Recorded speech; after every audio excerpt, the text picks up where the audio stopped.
Wirya Carita mempersembahkan kisah karya S.H. Mitarsya berjudul Sepasang Ular Naga di Satu Sarang.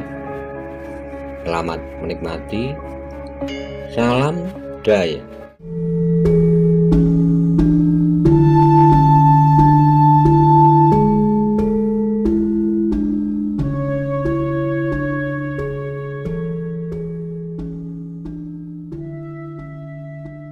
Monggo kula aturi subscribe, like, komen, saha share. Matur nuwun.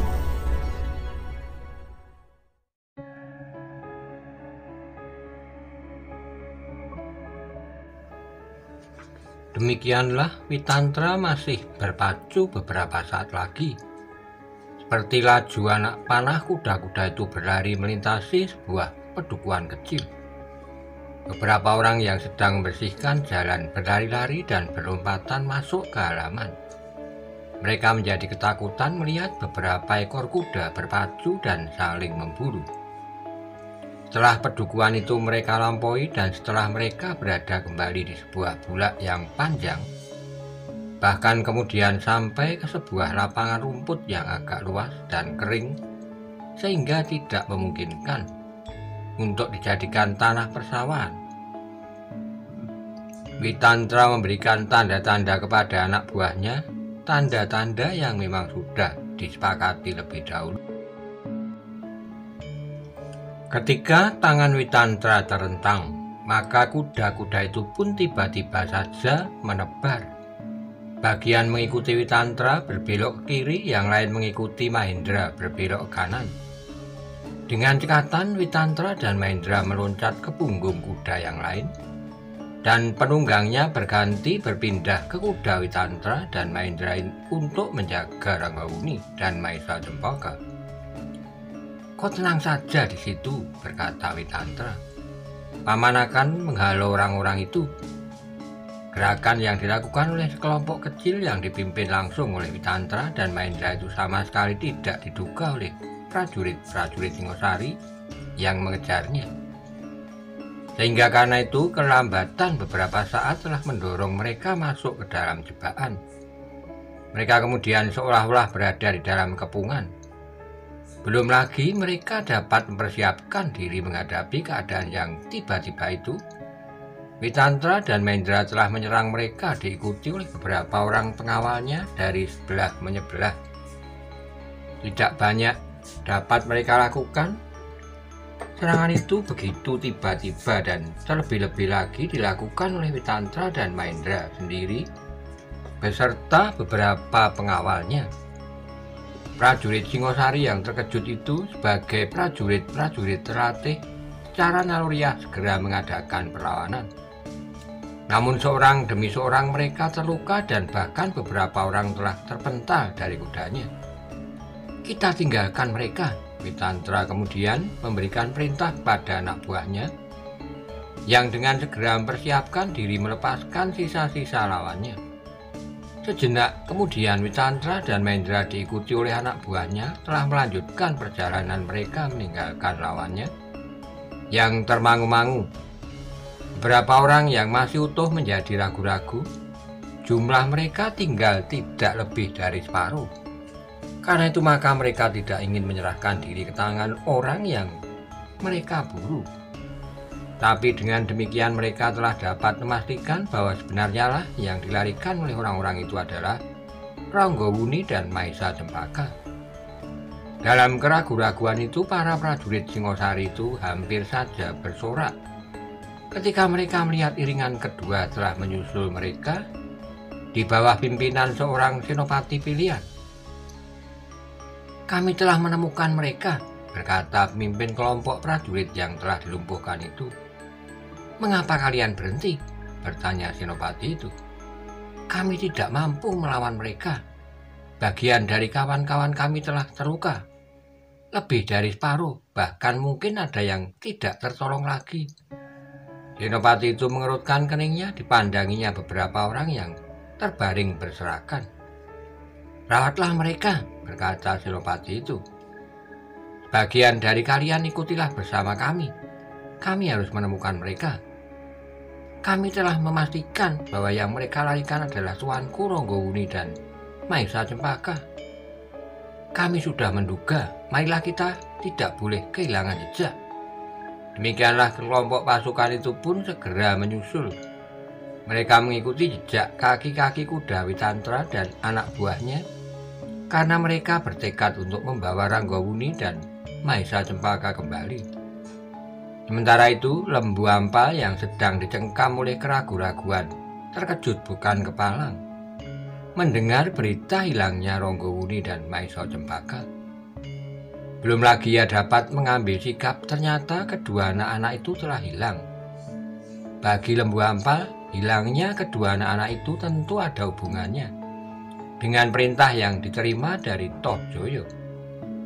Yang mendengar dengan pasti perintah Tuanku Tohjoyo hanyalah aku sendiri. Kemudian pendeta istana itu mendengar dari mulutku, berkata Lembu Ampal kepada dirinya sendiri. Jika kedua anak-anak itu hilang dan aku gagal melakukan tugasku, maka akulah yang akan digantung. Justru karena kedua anak-anak itu telah hilang, maka sebuah hentaan telah mendorong Lembu Ampal untuk mengambil keputusan. Ia merasa tersinggung sekali karena kedua anak-anak yang diserahkan kepadanya itu hilang. Usaha menyelamatkan Ranggawuni dan Maisa Cempaka oleh orang lain adalah suatu tantangan baginya.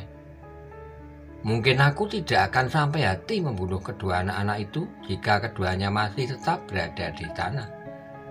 Tetapi bahwa ada orang lain yang ikut campur, itu benar-benar telah menghinaku.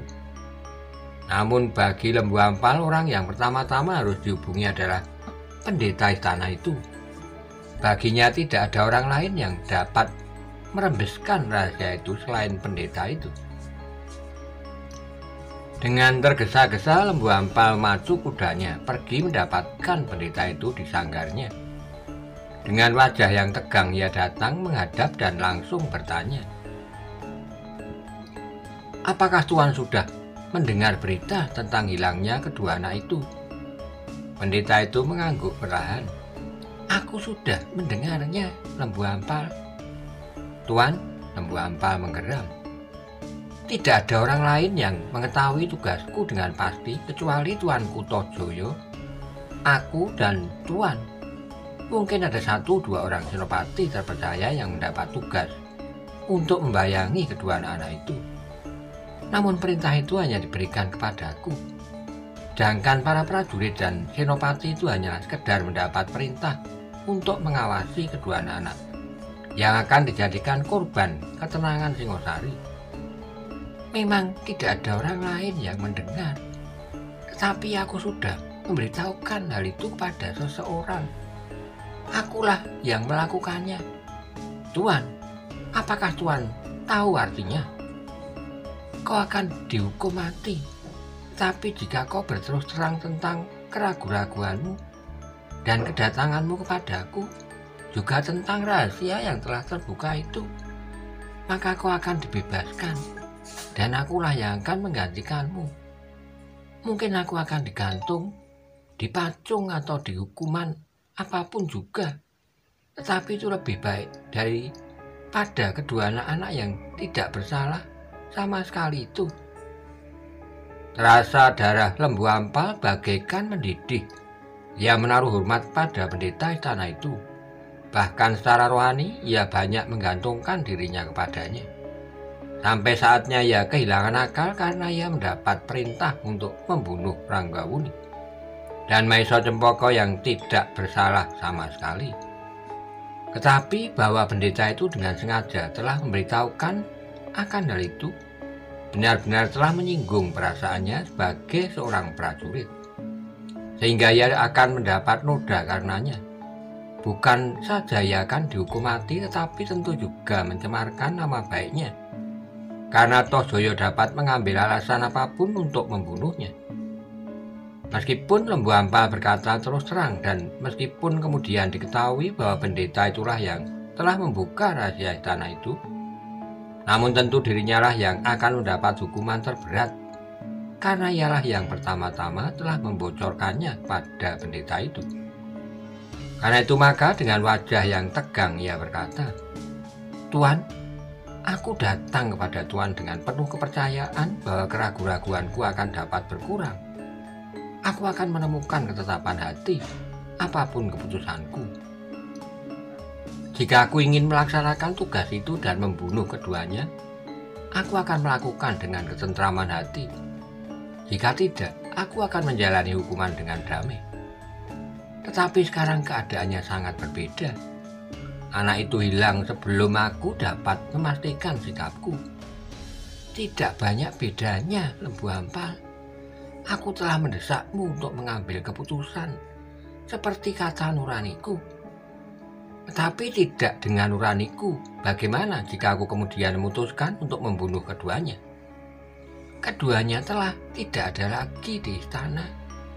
Aku dapat menuntut karena persoalannya akan menyangkut bukan saja mati dan hidupku, tetapi juga nama baikku. Aku tidak keberatan. Sejak semula aku memutuskan untuk mengatakan hal itu kepada orang-orang yang akan dapat menyelamatkan. Aku sudah menyediakan diriku, nyawaku, dan apa saja yang dapat aku berikan. Aku bersedia menjalani hukuman mati, atau karena kemarahanmu yang tidak terkendali, kau akan membunuhku." "Oh Tuan," Lembu Ampal menunduk lesu. "Tuan telah membuat aku semakin bingung. Aku dapat menjadi gila karena perintah ini." Namun tiba-tiba ia mengangkat wajahnya. "Siapakah yang telah Tuan beritahu dan kemudian melarikan anak itu? Siapa?" "Aku tidak akan mengatakannya, tetapi orang-orang itu ternyata telah berhasil." "Maiso Agni? Maiso Agni masih ada di istana atau ikut serta mencarinya bersama Maisa Wongateleng dan beberapa orang senopati. Jadi siapa?"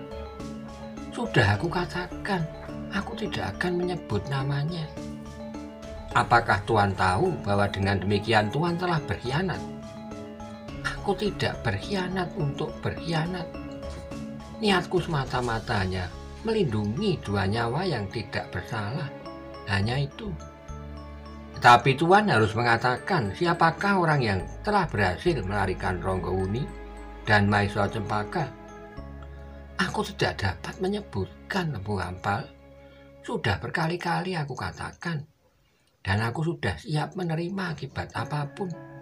Aku akan pasrah diri untuk menerima hukuman mati sekalipun dengan cara apapun." "Oh," Lembu Ampal menggelengkan kepalanya. Terasa seakan-akan kepalanya berputar seperti baling-baling. "Tuan," tiba-tiba Lembu Ampal berkata, "Tuan telah berhasil melakukan sesuatu sesuai dengan nurani Tuan. Sehingga karena itu, hati Tuan menjadi damai.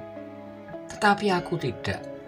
Aku selalu dikejar oleh kegelisahan dan ketakutan." "Lembu Ampal, kau masih mempunyai waktu untuk menentukan sikap." "Tidak. Kedua anak-anak itu sudah hilang. Maksudku, kau dapat memastikan sikapmu. Apakah kau akan melaporkan semuanya kepada Toh Joyo? Atau kau akan pergi mencari kedua anak-anak itu sampai ketemu?" Sejenak Lembu Ampal merenung. Namun kemudian ia berkata, "Tidak, aku tidak akan mencari kedua anak-anak itu. Biarlah mereka tetap hidup. Mereka benar-benar tidak tahu apakah sebenarnya maka nyawa mereka terancam karenanya. Jadi, kau akan menghukum aku atau kau sendiri akan pasrah diri?" Lembu Ampal tidak menyaut. "Lembu Ampal, memang ada bedanya antara seorang prajurit dan seorang pendeta. Aku adalah seorang pendeta yang tidak lagi diikat oleh persoalan hidup dan mati di dalam sikap yang didasari atas keyakinan sesuai dengan kata nuraniku. Tetapi aku tidak. Kau dapat bersikap lain justru karena kau adalah seorang ksatria yang wajib melindungi sesama dengan jalan yang jantan. Karena itu, kau dapat menghindari hukuman yang seharusnya kau jalani." "Maksud Tuan?" kau tidak perlu kembali menghadap Tuanku Tojoyo. Lembu Ampal menegang sejenak, namun kemudian ia menundukkan kepalanya dalam-dalam. Aku mengerti, Tuan. Maksud Tuan aku harus lari. Bukan lari dalam arti seorang pengecut, Lembu Ampal, tetapi menghindari maut adalah perbuatan yang wajar. Lembu Ampal mengerutkan keningnya, terasa sebuah pergolakan telah terjadi di dalam dadanya. Bagi seorang prajurit, ia harus mempertanggungjawabkan beban yang dipikulkan di pundaknya. Kesetiaannya kepada Raja dan Singosari membuatnya ragu-ragu untuk memenuhi anjuran pendeta itu. Lembu Ampal, berkata pendeta itu kemudian, bagiku keraguan-raguanmu yang memberi kesempatan pada kedua anak-anak itu untuk diselamatkan adalah perbuatan yang lebih baik dari sikap seorang prajurit. Tentu saja ini berlawanan dengan pendirianmu. Juga usaha untuk menyelamatkan diri itu tentu tidak akan sesuai dengan sifat seorang prajurit. Namun barangkali kelak kau mempunyai kesempatan yang baik untuk membuktikan tugas ksatria yang harus kau pikul, justru melindungi yang lemah dari kesewenang-wenangan. Lembu Ampal tidak segera menjawab. Tetapi jika kau menghadap Tuanku Tojoyo, maka kau akan mendapat hukuman yang berat. Atau jika kau jujur dan mengatakan apa yang sebenarnya terjadi, maka aku pun akan dihukum. Pendeta itu berhenti sejenak lalu. Lembu Ampal, bukan karena aku ingin membebaskan diri dari hukuman dengan membujukmu untuk pergi, sehingga dengan demikian kau tidak akan sempat menyebut namaku. Tetapi mati bukanlah kebanggaan yang harus kau dambakan, meskipun kau seorang prajurit.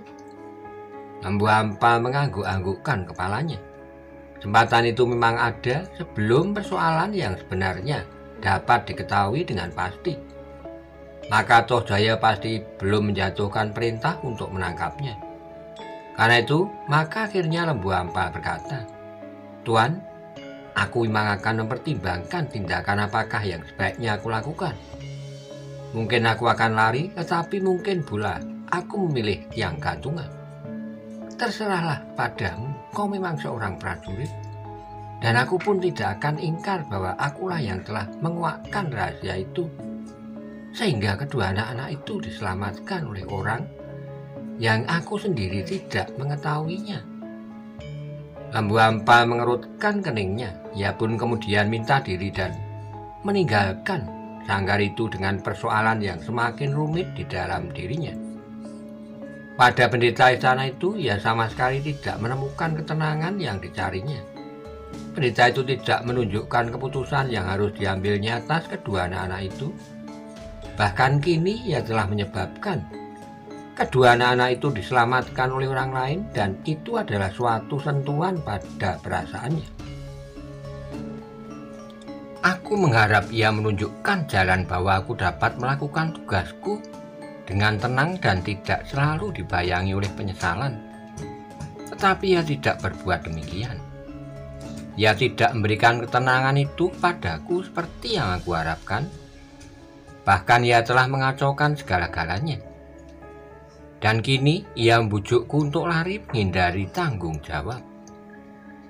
Namun semakin dalam dipikirkannya, maka Lembu Ampal pun menemukan kesimpulan lain. Katanya kepada diri sendiri, apakah artinya kesetiaanku kepada Tuanku Tojoyo jika aku harus melakukan tugas yang bertentangan dengan nuraniku? Keraguan-raguanku adalah pertanda bahwa yang harus aku lakukan itu tidak sejalan dengan kata-kata hatiku.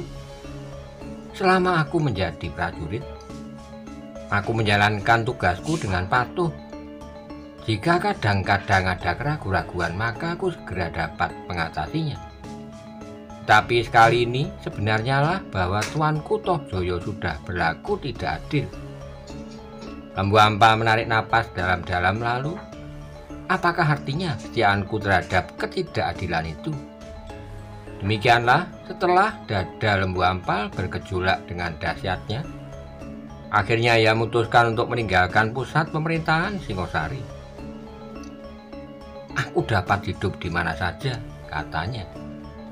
Dengan tekad yang bulat akhirnya Lembu Ampal meninggalkan kota dengan diam-diam.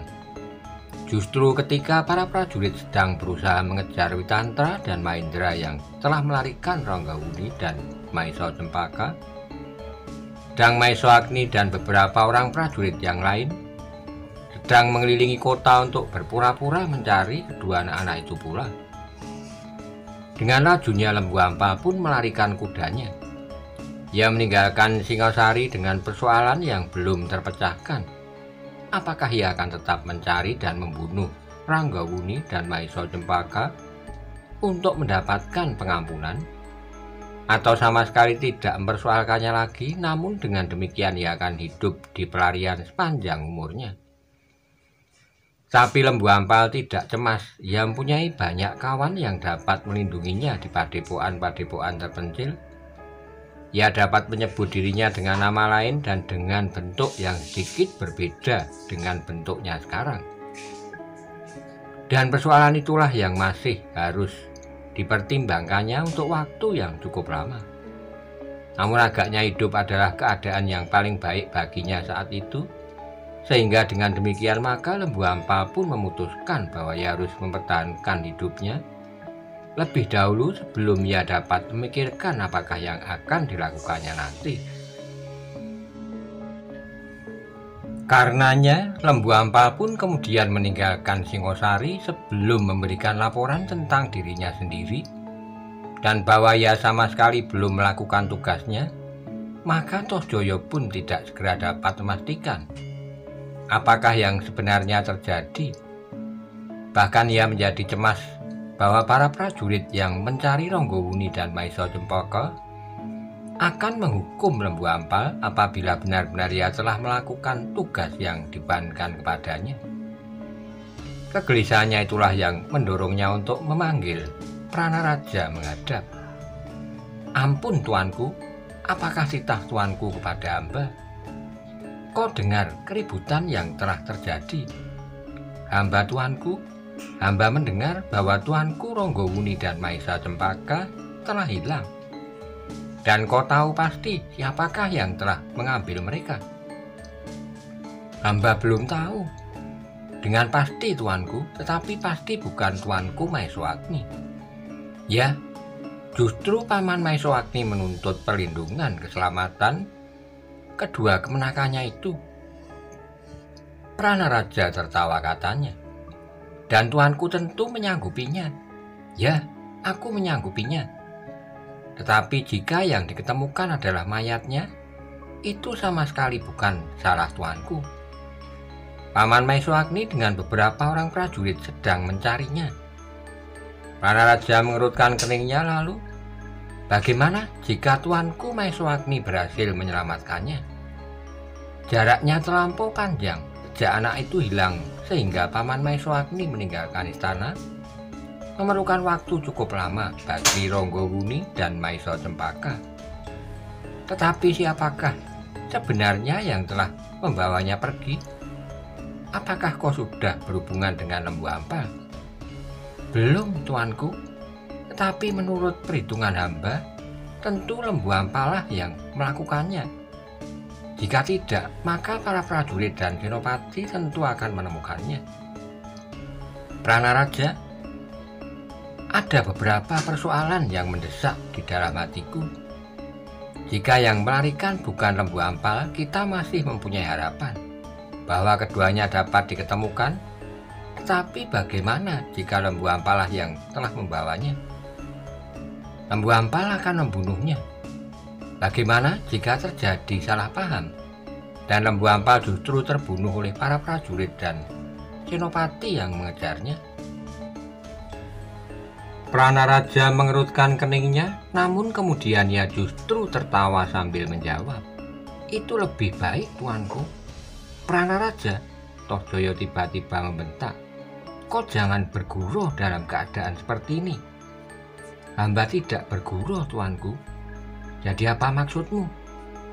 "Tuanku, Jika mereka yang mengejar Tuanku Ranggawuni dan Maesa Cempaka itu membunuh Lembu Ampal, maka akan lenyaplah semua jalur penyelidikan yang mungkin dilakukan oleh Maesa Agni.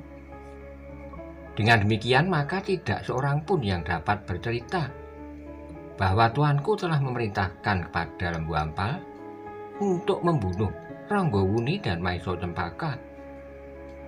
Toh Joyo menjadi tegang. Sejenak ia merenungi kata-kata Pranaraja itu. Namun kemudian ia pun mengangguk-anggukkan kepalanya sambil berkata, "Kau benar, Pranaraja. Aku kira kita memang tidak memerlukan lagi orang seperti Lembu Ampal. Di Singosari masih banyak terdapat senopati yang jauh lebih baik dari Lembu Ampal itu. Demikianlah Tuanku, sebaiknya Tuanku tidak usah menghiraukannya lagi. Jika yang membawa lari itu bukan Lembu Ampal, kita dapat mengharapkan kedua anak-anak itu akan dibawa kembali oleh para senopati. Jika kita dapat menangkap 1-2 orang di antara mereka, kita akan dapat menyelidiki siapakah orang yang berdiri di belakang mereka. Tapi jika usaha itu adalah usaha Lembu Ampal melakukan tugas yang dibebankan kepadanya, biarlah apa yang akan terjadi atasnya." Tetapi tiba-tiba Toh Joyo mengerutkan keningnya. Bagaimanakah jika karena tekanan para prajurit yang menangkapnya, Lembu Ampal justru mengatakan yang sebenarnya kepada mereka? Jika demikian, kitalah yang akan membunuhnya karena Lembu Ampal telah memberikan kesaksian palsu untuk menyelamatkan dirinya. Yang manakah yang kau maksud kesaksian palsu itu, Pranaraja? Pranaraja tertawa, katanya, "Tentu sebenarnya bukan palsu, kitalah yang harus berlaku palsu. Kita ingkari perintah itu dan kita bunuh saja Lembu Ampal." Toh Joyo mengangguk-angguk lalu, "Baiklah, aku mengerti. Tetapi baiknya kau pun pergi melihat apa yang sedang berlangsung sekarang ini. Jika keadaan kira-kira tidak menguntungkan kita, kau harus cepat memberitahukan padaku. Aku akan segera berbicara dengan para panglima dan senopati yang dapat kita percaya sepenuhnya." "Baiklah Tuanku, hamba mohon diri. Hamba akan pergi ke regol depan. Jika perlu hamba akan keluar halaman istana untuk mencari keterangan." Toh Joyo mengerutkan keningnya, namun ia dapat menyetujui pendapat Pranaraja dan membiarkan Lembu Ampal dibunuh oleh para prajurit jika ia tertangkap. Dalam pada itu, para prajurit yang mengejar Witantra dan Mahendra masih terus menelusuri jejak yang semakin lama nampak semakin jelas. Meskipun Witantra melintasi padang rumput, batu-batu padas, dan daerah yang basah, namun beberapa orang yang ahli mengenal jejak tidak dapat dikelabuinya. Sehingga kemanapun Witantra pergi, para prajurit dapat mengikutinya. Bahkan kelompok yang berikutnya pun tetap mengikuti jejak itu sampai kemanapun. Witantra pun sadar bahwa seperti yang terdahulu, ia tidak akan dapat menghindar lagi. Pada suatu saat ia harus sekali lagi menjebak para prajurit. Namun Witantra pun mengetahui bahwa jumlah prajurit yang mengejarnya itu tentu bertambah semakin banyak. "Kita mencari tempat yang cukup luas untuk bermain-main lagi," berkata Witantra pada Mahendra. Ranggawuni yang kemudian berkuda dengan orang lain menyaut, "Apakah masih ada orang lain yang mengejar kita, Paman?" "Masih ada, Ranggawuni, tapi jangan cemas.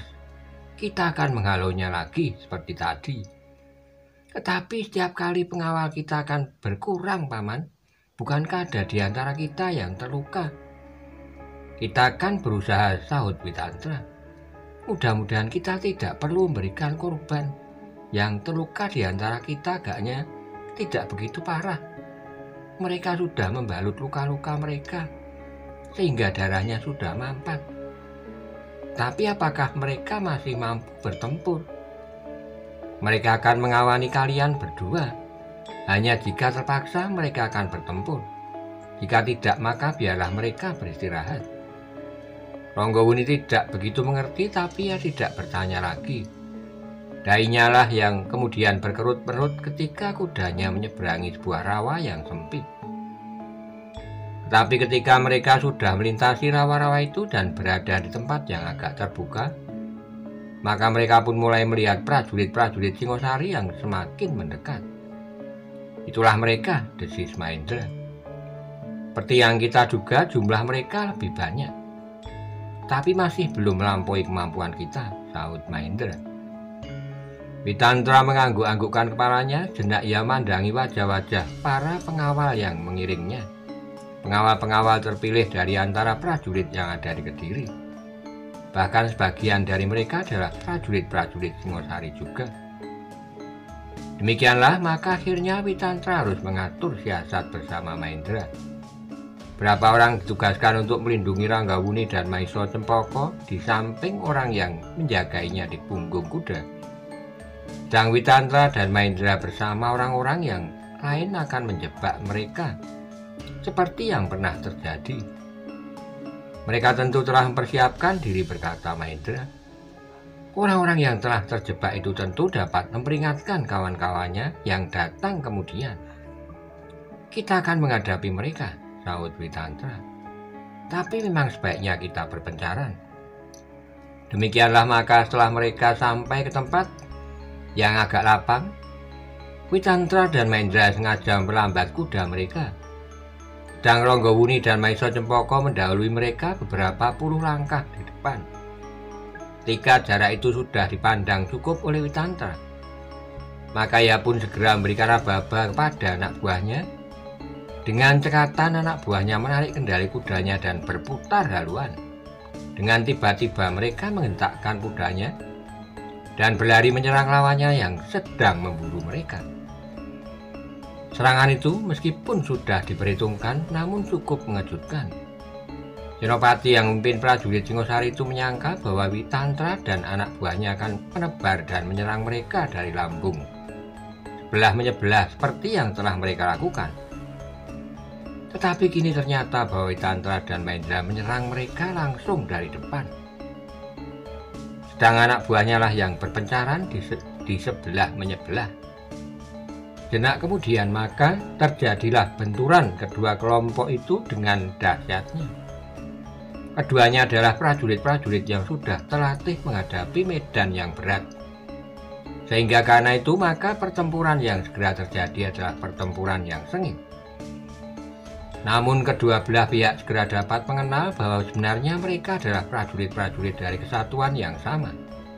Meskipun ada di antara pengawal Ranggawuni dan Maiso Cempaka yang terdiri dari orang-orang pilihan dari Kediri, tetapi sebagian besar dari mereka adalah prajurit-prajurit Singosari. Yang mengejutkan, para prajurit Singosari yang sedang berusaha mengambil kembali Ranggawuni dan Maiso Cempaka adalah Witantra dan Mahendra. Ternyata keduanya memiliki kemampuan yang jauh berada di atas kemampuan para prajurit. Bahkan Senopati yang memimpin prajurit Singosari itu pun merasa dirinya terlampau kecil menghadapi mereka. Tapi Senopati itu tidak dapat ingkar bersama beberapa orang prajurit yang dipilihnya.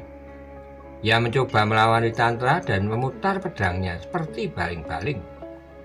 Namun dalam pada itu Mahendra telah bertempur bagaikan harimau lapar. Banyak prajurit terpaksa menghindar dan dengan tergesa-gesa berusaha menyusun sebuah kelompok yang dapat membatasi gerak Mahendra. Namun para pengawal yang datang dari Kediri itu pun tidak tinggal diam. Mereka segera melibas para prajurit Singosari sehingga mereka tidak sempat berbuat apa-apa. Dengan demikian maka perkelahian itu pun semakin lama menjadi semakin kisruh. Para prajurit dari Singosari menjadi bingung menghadapi Witantra dan Mahendra. Meskipun mereka dapat membatasi gerak para pengawal yang datang dari Kediri, namun mereka tidak dapat berbuat banyak menghadapi Witantra dan Mahendra. Karena itulah maka pasukan Singosari itu pun segera terdesak. Korbannya pun berjatuhan dan bahkan ada di antara mereka yang kehilangan nyawanya. Akhirnya Senopati yang memimpin prajurit dari Singosari itu harus menyadari keadaannya. Ia tidak akan dapat mengingkari kenyataan yang dihadapinya.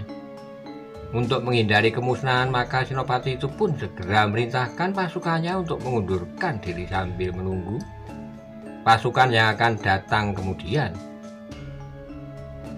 Namun menurut perhitungan Senopati itu, meskipun ada 2 gelombang pasukan yang bakal datang, tetapi mereka tidak akan dapat memaksa orang-orang yang diburunya itu untuk menyerahkan Ronggowuni dan Maisa Cempaka. Witantra dan Mahendra tertegun sejenak melihat lawannya menarik diri dengan tergesa-gesa. Tapi keduanya kemudian bersepakat untuk tidak mengejar mereka. "Lebih baik kita menghindar," berkata Witantra. "Jejak kita akan selalu dapat diikuti.